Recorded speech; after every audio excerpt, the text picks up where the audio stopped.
3, 2, 1. 7 things you probably didn't know you need to know. I'm Jamie East, and this is the Smart 7.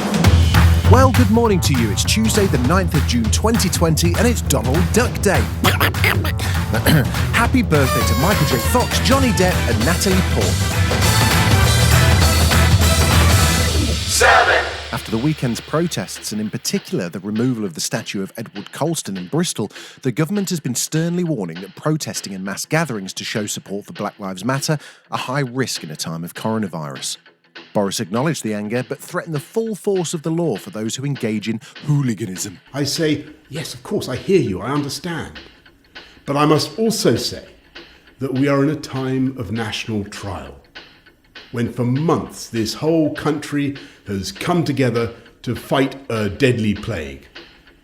After such sacrifice, we can't now let it get out of control. The Mayor of London, Sadiq Khan, thinks the government response is tone deaf. I think our Home Secretary and our Prime Minister should try and walk in the shoes of a black person in Bristol who on a daily basis sees somebody commemorated, celebrated, who was a slaver, who was responsible for their ancestors being enslaved, responsible for bringing to this country 84,000 slaves and around the world and thrown overboard 20,000 innocent black women and children. And I find the lack of empathy from our Prime Minister and our Home Secretary breathtaking. 6. Donald Trump has still failed to respond in any positive way to the mass peaceful protests over the weekend, instead lashing out at Republican Senator Mitt Romney for marching. This was Mitt on Sunday with the protesters. Finding a way to end violence and brutality and to make sure that people understand that Black Lives Matter.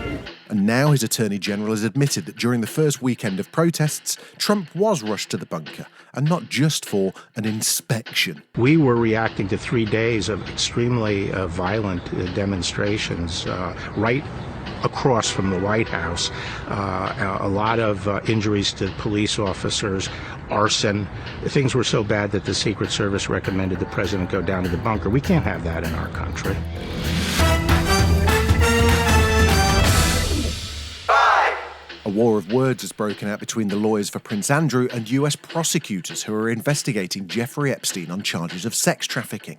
Andrew's lawyers say he is cooperating, and US Attorney General Bill Barr says there's no question of Andrew being formally extradited. This, of course, is the man who doesn't sweat. She described dancing with you and you profusely sweating, and that she went on to have bath, possibly. There's a slight problem with the sweating because I have a peculiar medical condition, which is that I don't sweat, or I didn't sweat at the time, and that was, yes, I didn't sweat at the time because I had suffered what I would describe as an overdose of adrenaline in the Falklands War when I was shot at. Let's see if that's still true, shall we? 4. As people all over the world joined the Black Lives Matter protests and spoke out over the weekend, one short, angry man was having none of it. He was particularly incensed by the defacing of a Churchill statue and posted an epic gammon-faced rant. The internet did exactly what it does best and created this: Tommy Robinson versus Parklife. What is going on? What's happening? This protest today? You know, Anthony Joshua, you got anything to say about this shit? Hey? You got anything to say about what they've done to Churchill statue? Or you think he's a racist as well, do ya? What about Little Mix? You were there, weren't ya? Hey? Will you support the defacing of our Churchill statue, do ya? Every one of you f***ing celebrities, all jumping on your little virtue signalling bandwagon. Well done, Little Mix. 3. As the protests rumble on, relatively few sports stars have spoken out, but Serena Williams took to Instagram to share her thoughts on race and the current American environment.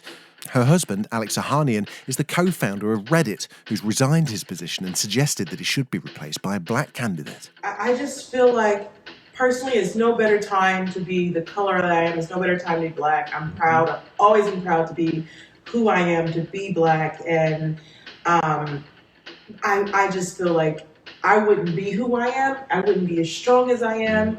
I wouldn't be able to be as amazing as I have been so far in my career. I wouldn't be me if I wasn't black. Americans are good at many things, protesting it turns out, and they've remembered how to spaceflight again, but dear God, don't ever let an American make you a cup of tea. Hey guys, so I got a lot of questions after my last video and everyone wanted to see me make hot tea or British tea, so today we are going to make tea. So fill our mug with water, put it in the microwave, set it for a minute, pour the milk in, drop your tea bag in, add the sugar, give it a little stir, and that's how you make hot tea. Right, that's it. Whoa! Good God, y'all! 1. Gary Barlow's been keeping us all amused during lockdown. Has anyone told him that it's pretty much over now, though? Anyway, his latest crooner session Zoom duetters were all saints, and you really need to watch this clip today just to see Gary's facial expressions. What's he sitting on? Take me out of this black hole. Never ever have I ever felt so sad. The way I'm feeling, yeah, you got me feeling really bad. This has been the Smart 7. We've got an Alexa skill now. All you've got to do is enable us and then just say, Alexa, play the Smart 7. We're back tomorrow at 7. Please like and subscribe wherever you get your podcasts.